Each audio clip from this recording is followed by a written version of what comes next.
आरक्षणाच्या उपवर्गीकरणाच्या विरोधात हदगाव येथे 58 समाजांच्या वतीने भव्य मोर्चा। अनुसूचित जाती एससी आरक्षणाच्या उपवर्गीकरणाच्या विरोधात आज नांदेड जिल्ह्यातील हदगाव येथे 58 समाजाच्या वतीने तहसील कार्यालयावर भव्य मोर्चाचे आयोजन करण्यात आले। या मोर्चात अनुसूचित जातीतील विविध समाज बांधव मोठ्या संख्येने सहभागी झाले होते। मोर्चामध्ये बौद्ध, चर्मकार तसेच इतर अनुसूचित जाती समाजातील महिला, पुरुष, युवक, विद्यार्थ्यांची उत्स्फूर्त सहभाग होता। आंदोलकांनी हातात निळे ध्वज, भारतरत्न डॉक्टर बाबासाहेब आंबेडकर यांचे छायाचित्रे तसेच भारतीय संविधानाच्या प्रती घेऊन घोषणाबाजी केली। एससी आरक्षणाचे उपवर्गीकरण रद्द करा अशा घोषणा देत मोर्चेकरांनी तहसील कार्यालयावर धडक दिली। यावेळी आंदोलकांच्या वतीने शासनाने एससी आरक्षणाच्या उपवर्गीकरणाचा घेतलेला निर्णय तात्काळ मागे घ्यावा अशी मागणी करण्यात आली, अन्यथा यापेक्षाही अधिक तीव्र स्वरूपाचे आंदोलन करण्यात येईल असा इशाराही सरकारला देण्यात आला। मोर्चानंतर तहसील प्रशासनामार्फत शासनाला मागण्यांचे निवेदन सादर करण्यात आले।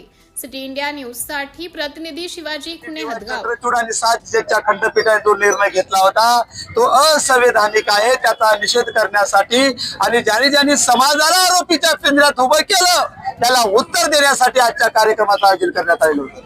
आज किती जातीचे लोक आपल्या मोर्चामध्ये? आज प्रामुख्याने नंबर 1 बौद्ध समाज, नंबर 2 ला चर्मकार समाज आणि इतर 57 जाती आजच्या मोर्चात सामील होत्या। पुढील भूमिका काय असेल जर सरकारने जर उपवर्गीकरण रद्द नाही केलं तर तुमची पुढील भूमिका काय असेल समाज? नंबर 1, सुप्रीम कोर्टाने उपवर्गीकरण करा असा निर्णय दिलेला नाही, त्यांनी आदेश दिला नाही, फरक लक्षात घ्या। त्यांनी अनिवार्य केलं नाही, त्यांनी बंधनकारक केलं नाही, तर त्यांनी जर स्टेट गव्हर्नमेंट करू शकत असेल, पॉईंट लक्षात घ्या, तर एससीचं उपवर्गीकरण नाही, अनुसूचित जाती व जमाती हे जातीवादी फडणवीस बघा, त्याने फक्त अनुसूचित जातीचं उपवर्गीकरण करण्यासाठी आनंद बदर समिती नेमली, पण भारतीय संविधानाचा कलम 338(2) काय सांगतं? अनुसूचित जातीसाठी जे राष्ट्रीय आयोग आहे त्याची परवानगी घेतल्याशिवाय आनंद बदर समिती नेमता येणार, म्हणून असंवैधानिक समिती आहे, याच्या निर्णयाला चालण्याची किंमत नाही। केलं 1 मिनिटात आम्ही चॅलेंज करू। DY चंद्रचूड आणि 7 जजच्या खंडपीठाने जो निर्णय घेतला होता तो असंवैधानिक आहे, त्याचा निषेध करण्यासाठी आणि ज्यांनी समाजाला आरोपीच्या पिंजऱ्यात उभं केलं त्याला उत्तर देण्यासाठी आजच्या कार्यक्रमाचं आयोजन करण्यात आलं होतं। आज किती जातीचे लोक आपल्या मोर्चामध्ये? आज प्रामुख्याने नंबर 1 बौद्ध समाज, नंबर 2 ला चर्मकार समाज आणि इतर 57 जाती आजच्या मोर्चात सामील होत्या।